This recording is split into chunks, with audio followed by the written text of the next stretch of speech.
तो आज की इस वीडियो में हम लोग डिस्कस करने वाले डीमन स्लेयर की स्ट्रॉन्गेस्ट ब्रीदिंग टेक्निक्स के बारे में।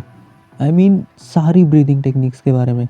और साथ ही साथ मैं तुम्हें ये भी बताऊँ कि कौन सी टॉप 3 स्ट्रॉन्गेस्ट ब्रीदिंग टेक्निक है, जो कि काफ़ी लोग कंफ्यूज होते रहते हैं इस चीज़ को लेके, क्योंकि उन्हें लगता है कि थर्ड रैंक पे स्टोन आएगी, किसी को लगता है विंड आएगी, कोई कहता है वाटर आएगी, बट ये सारे जवाब गलत हैं। तो आज मैं इस चीज़ को भी क्लियर कर दूंगा साथ ही साथ में। तो नंबर 14 पे आती है insect breathing. Yes, insect breathing वही टेक्निक है जो कि शिनोबू यूज़ करती है टू किल डीमंस, और इसका स्ट्रॉन्गेस्ट फॉर्म है डांस ऑफ द सेंटीपीड, या आप कह सकते हो कि 100 लेग जिगजैग। इसका ये सेकेंडरी नेम है, और ये वही अटैक है जो कि शिनोबू ने यूज़ किया था अपनी फाइनल फाइट में अगेंस्ट डोमा। इस अटैक में यूज़र अपनी मूवमेंट स्पीड को बहुत ज़्यादा इंक्रीज़ कर लेता है, और वो एक इंसेक्ट की तरह मूव करता है जिगजैग पैटर्न में, जैसा कि शिनोबू ने किया था अगेंस्ट डोमा। तो अब हम बढ़ते हैं अपने नेक्स्ट ब्रीदिंग स्टाइल की तरफ, जो कि है सर्पेंट ब्रीदिंग। यस, ये 13 स्ट्रॉन्गेस्ट ब्रीदिंग टेक्निक है ओवरऑल डीमन स्लेयर में। अब देखो, मेरे को यहाँ पे ये भी पता है कि काफ़ी सारे लोग इससे एग्री नहीं करेंगे, क्योंकि ओवरऑल काफ़ी ज़्यादा स्ट्रॉन्ग है। Overall he is consider as the 4th strongest हाशिरा इन द करंट जनरेशन। तो फिर सर्पेंट ब्रीदिंग इतने नीचे क्यों आ रही है? अब इसका सिंपल बेसिक सा फंडा ये है कि जो हमारी ब्रीदिंग टेक्निक होती है वो एक टूल होता है, और वहीं पे जो मेन आउटपुट जो प्रोड्यूस करता है वो होता है हमारा यूज़र के ही अकॉर्डिंग ब्रीदिंग टेक्निक्स काम करती है। यूज़र ही उन्हें प्रॉपर तरीके से फंक्शनिंग में लाता है। और अगर मैं तुम्हें सही बताऊँ तो ओबोनेट 4th स्ट्रॉन्गेस्ट हाशिरा है, जस्ट बिकॉज उसने मुजान से विद मार्क फाइट करी थी एंड विदाउट मार्क भी फाइट करी थी, वो भी थोड़ी सी ड्यूरेशन के लिए। तो यही चीज़ मैं तुम्हें बताना चाहता हूँ, लास्ट फाइट के बेसिस पे उसे 4th स्ट्रॉन्गेस्ट हाशिरा कहा जाता है। इस ब्रीदिंग टेक्निक के टोटल 5 फॉर्म्स हैं, और 5th फॉर्म जो इसका स्लिथरिंग सर्पेंट है वो स्ट्रॉन्गेस्ट फॉर्म है इस पूरी ब्रीदिंग टेक्निक का, जो कि ओबोनोई ने यूज़ किया था अपनी लास्ट फाइट में अगेंस्ट मुजान। और इस अटैक में जो ओबोनोई की स्वॉर्ड है वो एक सांप की तरह मूवमेंट करने लग जाती है, वो काफ़ी ज़्यादा फ्लेक्सिबल टाइप हो जाती है, साथ ही साथ वो सांप की तरह टेढ़ी मेढ़ी मूव करके काफ़ी सारे डीमंस को एक साथ काट सकती है। नेक्स्ट ब्रीदिंग टेक्निक है हमारी फ्लावर ब्रीदिंग, जिसके 2 यूजर्स है, एक तो कनाए कोचो एंड कनाओ सियूरी। ये दोनों ही फ्लावर ब्रीदिंग यूज़ करती हैं। और कनाए तो हमारी एक फॉर्मर हाशिरा भी रह चुकी है, जो कि डोमा से यानी अपर मून 2 से लड़ते लड़ते मारी गई थी। बट फिलहाल अगर मैं इस ब्रीदिंग टेक्निक की बात करूँ तो इसमें हमें टोटल 7 फॉर्म्स देखने को मिलते हैं, एंड जो इसका फाइनल फॉर्म है वो इसका स्ट्रॉन्गेस्ट फॉर्म है, जिसका नाम है वर्मिलियन आई। इस फॉर्म की स्पेशलिटी ये है कि जो हमारा यूज़र है उसकी आई साइट काफ़ी ज़्यादा इंक्रीज़ हो जाएगी, सुपर ह्यूमन लेवल तक इंक्रीज़ हो जाएगी, और वो काफ़ी ईजिली छोटे छोटे मूवमेंट्स को भी ईजिली नोटिस कर सकता है। एंड इसके साथ साथ इसका एक ड्रॉबैक भी आता है, इससे अंधे होने का चांस काफ़ी ज़्यादा होता है, क्योंकि तुम काफ़ी ज़्यादा अमाउंट में एनर्जी यूज़ कर लेते हो, और इससे तुम्हारे अंधे होने का चांस काफ़ी ज़्यादा बढ़ जाता है। अगर तुम्हें स्पॉयलर्स नहीं चाहिए तो इस वीडियो को थोड़ा सा आगे स्किप कर दो।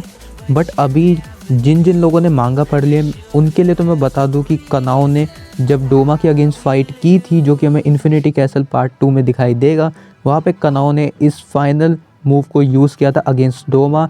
एंड उसके बाद उसकी जो आई साइट थी वो वीक हो गई थी, उसको एक आँख से दिखाई नहीं दे रहा था। नेक्स्ट ब्रीदिंग टेक्निक पे आते हैं, जो कि है हमारी beast breathing. Yes, beast breathing हमारी वही टेक्निक है जो कि हमारा प्यारा इनोसुके यूज़ करता है। ये एक्चुअल में काफ़ी ज़्यादा अलग ब्रीदिंग टेक्निक है, क्योंकि इसे किसी और टेक्निक से, जैसे कि सन ब्रीदिंग को देख के नहीं बनाया गया, किसी और ब्रीदिंग टेक्निक को देख के नहीं बनाया गया। ये इनोसुके ने खुद माउंटेन्स पे रहते हुए बनाई है, पर फिर भी यही माना जाता है कि इसका जो बेस है वो विंड ब्रीदिंग से ही निकला है। वैसे तो इस ब्रीदिंग टेक्निक में टोटल 10 फॉर्म्स है, जिसमें से 10th फॉर्म इसका सबसे स्ट्रॉन्गेस्ट फॉर्म है, जो कि 10th फैंग इनोसुके ने बोला है। वर्लिंग फैंग्स भी तुम इसे कह सकते हो। अब इस टेक्निक में जो यूज़र होता है वो अपनी कटाना को इतने फास्ट मोशन में सर्कुलर वे में घुमाता है कि वो काफ़ी ईजिली दुश्मन के अटैक्स को डॉच कर सकता है, नलीफाई कर सकता है। जहाँ पे हमने इसका यूज़ देखा था मांगा में, मैं फिर से स्पॉइलर दे रहा हूँ, तो अगर तुम्हें नहीं चाहिए स्पॉइलर तो स्किप कर दो, बट हाँ, स्पॉइलर अलर्ट्स। यहाँ पे डोमा के अगेंस्ट इनोसुके से यूज़ करता है उसके आईसी क्लाउड अटैक से बचने के लिए, जो कि मांगा में काफ़ी अच्छी तरीके से दिखाया गया है। And now moving on forward, जहाँ पे 10th नंबर पे हमारे पास है लव ब्रीदिंग, जो कि मित्सुरी यूज़ करती है। एंड लव ब्रीदिंग के टोटल 6 फॉर्म्स है, जिसमें से 6th फॉर्म इसका स्ट्रॉन्गेस्ट फॉर्म है, जिसका नाम है cat leg hatred of love. इस फॉर्म में मित्सुरी की विप जैसी स्वॉर्ड काफ़ी ज़्यादा फास्ट मूव करती है और वो नॉर्मल डीमंस को तो दिखाई तक नहीं देगी, सिवाय अपर मून्स के, जो कि इसने जोहाकुटन के साथ यूज़ किया था। जब वो जोहाकुटन के साथ फाइट कर रही थी, मित्सुरी काफ़ी क्लोज आ गई थी जोहाकुटन की गर्दन के पास। And yes, one more fact, जो फ्लेम ब्रीदिंग है उसी में से लव ब्रीदिंग निकली है। मित्सुरी जब रेंगोकू की स्टूडेंट थी तो रेंगोकू ने ट्राई किया था कि वो मित्सुरी को फ्लेम ब्रीदिंग सिखाए, बट मित्सुरी उसे नहीं सीख पाई एंड उसने अपने आप से अपनी खुद की एक ब्रीदिंग टेक्निक बना ली। अब अपनी नेक्स्ट ब्रीदिंग स्टाइल में बढ़ते हैं, जो कि है साउंड ब्रीदिंग, जिसका यूज़र है टेंगन उजुई। और इस ब्रीदिंग टेक्निक के टोटल 5 फॉर्म्स है, पर सीरीज में हमें सिर्फ 1, 4 और 5 ही दिखाए गए थे, यानी 3 फॉर्म्स दिखाए गए थे, जिसमें कि 5th फॉर्म सबसे ज़्यादा स्ट्रॉन्गेस्ट फॉर्म है, जिसका नाम है रोगोकू हियोशी, जिसमें कि टेंगन अपनी दोनों कटानास को चेन से पकड़ के सर्कुलर मोशन में घुमाता है और साथ ही साथ एक्सप्लोसिव बॉम्ब्स को यूज़ करता है एंड इसको एज अ डेडली कॉम्बो बनाता है फॉर डीमंस। पर फिर भी म्यूजिकल स्कोर टेक्निक जो है वो टेंगन उजी की स्ट्रॉन्गेस्ट टेक्निक है, एज वो जिससे इसके हर फॉर्म 10 गुना ज़्यादा डेडली हो जाते हैं फॉर द डीमंस, क्योंकि वो उनके जितने भी मूवमेंट्स होती है उन सब को पढ़ लेता है और उसके बाद फिर वो अपने फाइनल मूव्स को यूज़ करता है, जो कि उसने ग्युतारो के अगेंस्ट यूज़ किया था फाइनल बैटल के फाइनल मूवमेंट पर। साउंड ब्रीदिंग के बाद आती है नेक्स्ट ब्रीदिंग टेक्निक, जो कि है mist breathing.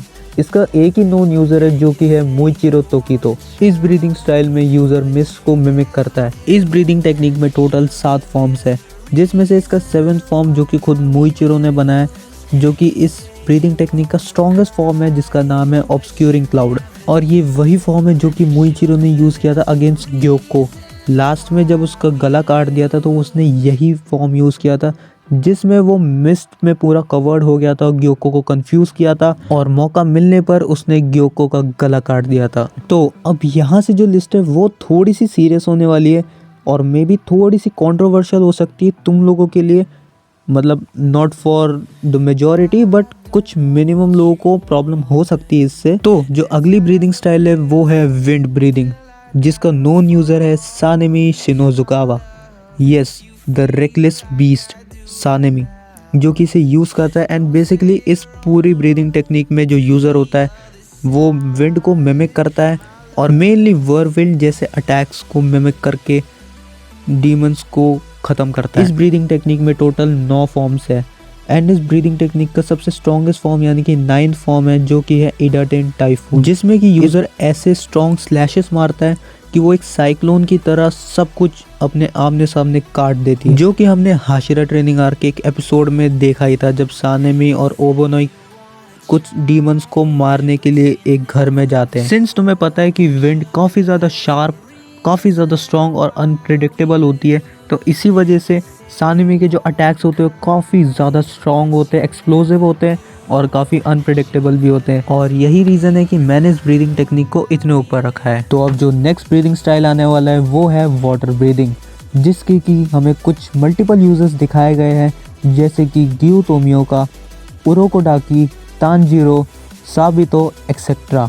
And water breathing काफ़ी कॉमन ब्रीदिंग टेक्निक है, इसे ज़्यादातर लोग एज अ बिगनर यूज़ करते हैं। अगर वो लोग डीमन स्लेयर बनते हैं तो ज़्यादातर लोग वाटर ब्रीदिंग ही सीखते हैं। इस टेक्निक में टोटल 10 फॉर्म्स हैं, पर ग्यू इसे एक अलग ही लेवल पे लेके जा चुका है, जहाँ पे उसने इसका एक 11th फॉर्म भी बनाया है, जिसका नाम है डेड काम, जो कि बहुत फेमस है ओवरऑल सीरीज़ में। ग्यू ने अपने 11th फॉर्म से अकाजा के ब्लू सिल्वर केओटिक को भी काफ़ी हद तक रोक लिया था, बट हाँ, वो अटैक ही इतना ज़्यादा स्ट्रॉन्ग था कि ग्यू उसे पूरी तरीके से नहीं रोक पाया। बट स्टिल डेड काम कितना स्ट्रॉन्ग है हमें साफ पता चलता है कि अकाजा के स्ट्रॉन्गेस्ट टेक्निक को ग्यू ने कुछ हद तक रोक लिया था और उसके डैमेज को मिनिमाइज कर दिया था, वरना ग्यू काफ़ी ज़्यादा डैमेज ले लेता। वाटर ब्रीदिंग के बाद जो नेक्स्ट ब्रीदिंग टेक्निक आती है वो है थंडर ब्रीदिंग, जिसका नोन यूज़र है अगात्सुमा जेनेत्सु। इस ब्रीदिंग टेक्निक में पहले तो सिर्फ 6 फॉर्म्स थे, बट जब जेनेत्सु की इन्फिनिटी कैसल आर्क में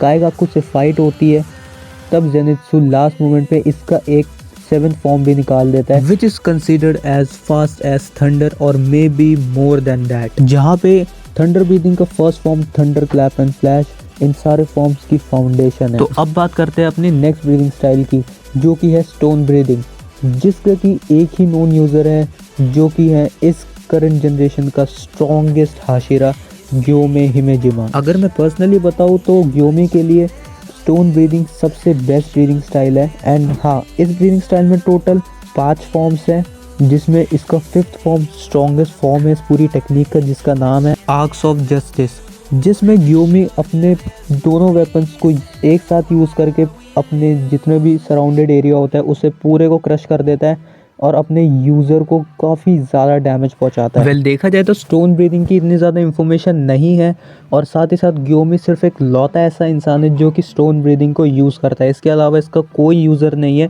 एंशिएंट टाइम में भले ही थे, बट अभी करंटली आसपास कोई भी ऐसा यूज़र नहीं है जो कि ग्योमी के अलावा इस ब्रीदिंग टेक्निक को यूज़ करता है।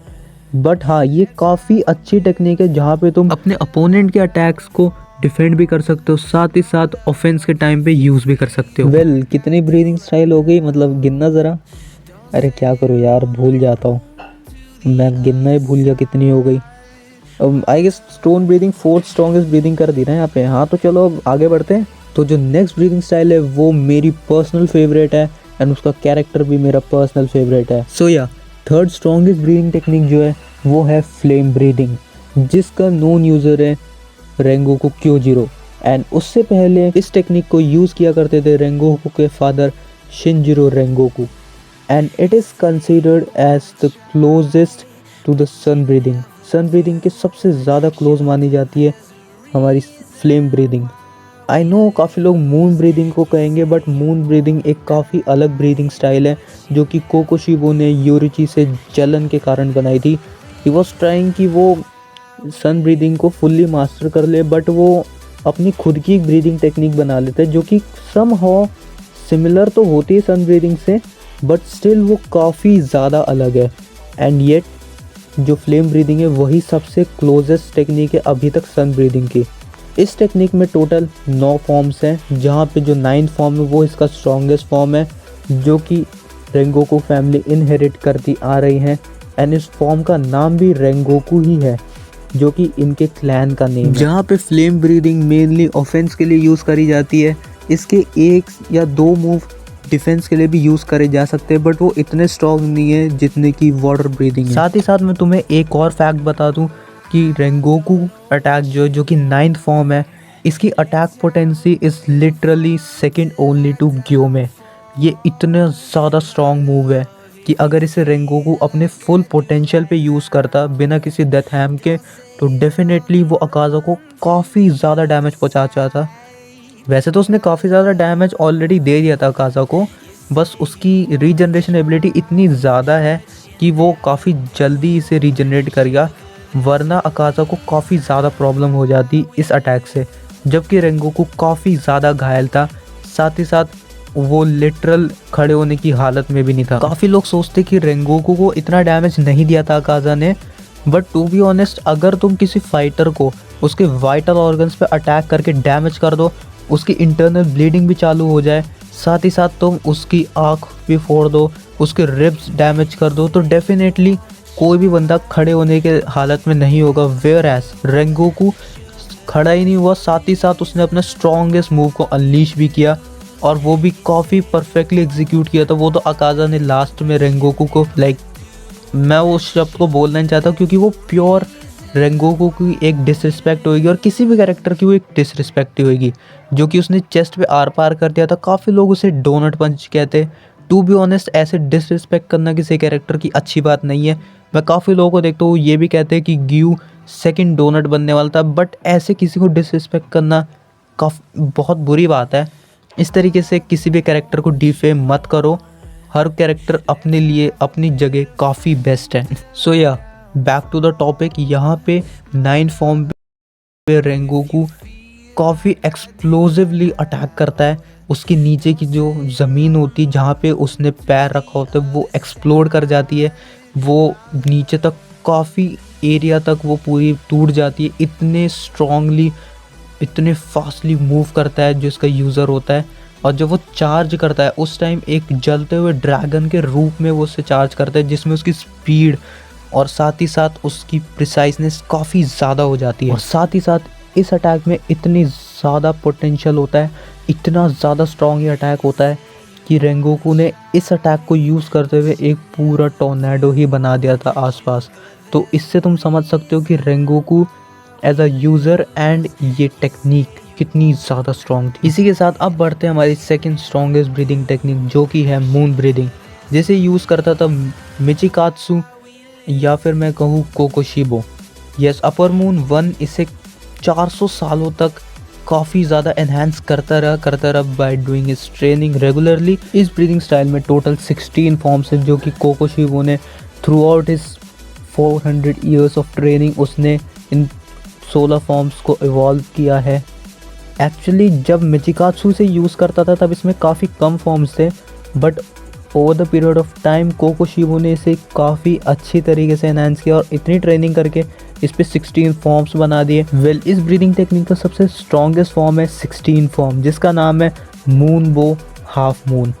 ये काफ़ी ज़्यादा स्ट्रॉन्ग मूव है, जिसमें जो यूज़र है यानी कि कोकोशिबो, वो काफ़ी लॉन्ग रेंज में अपने स्लैशेस को अनलीश कर देता है अपने अपोनेंट्स पर। ये स्लैशेस कितने ज़्यादा स्ट्रॉन्ग होते हैं ये तुम्हें इसी बात से पता चल रहा है कि जब कोकोशिबो ने इस मूव को अनलीश किया था ग्योमे और सानेमी पर, तो उस टाइम वहाँ पे जो ज़मीन थी वो पूरी तरीके से फट चुकी थी, वो पूरी तरीके से चीर दिया था उसके मून स्लैशेस ने। इस मेनली अटैक को यूज़ करा जाता है as a last option to finish your opponent, जहाँ पे मेनली कोकोशिबो इसे यूज़ करता है फॉर लॉन्ग रेंज अटैक्स के लिए। एंड नाउ फाइनली लिस्ट ख़त्म होती है और टॉप पे है इन सब का ओरिजिन सन ब्रीदिंग, जिसको कि बनाया था योरिची सुकीगुनी ने। अब सन ब्रीदिंग में टोटल 13 फॉर्म्स होते हैं और जब तुम 12 फॉर्म्स को एक साथ रिपीटेडली मोशन में लाते हो तो उसके बाद उनसे बनता है 13 फॉर्म, जो कि इसका फाइनल फॉर्म है और स्ट्रॉन्गेस्ट फॉर्म है। और ये वही फॉर्म है जिससे योरिची ने मुजान को घुटने पे ला दिया था। और जहाँ तक मेरे को लगता है मुझे इस ब्रीदिंग टेक्निक को ज़्यादा एक्सप्लेन करने की ज़रूरत नहीं है, कॉज इस ब्रीदिंग टेक्निक को काफ़ी सारे लोग जानते हैं।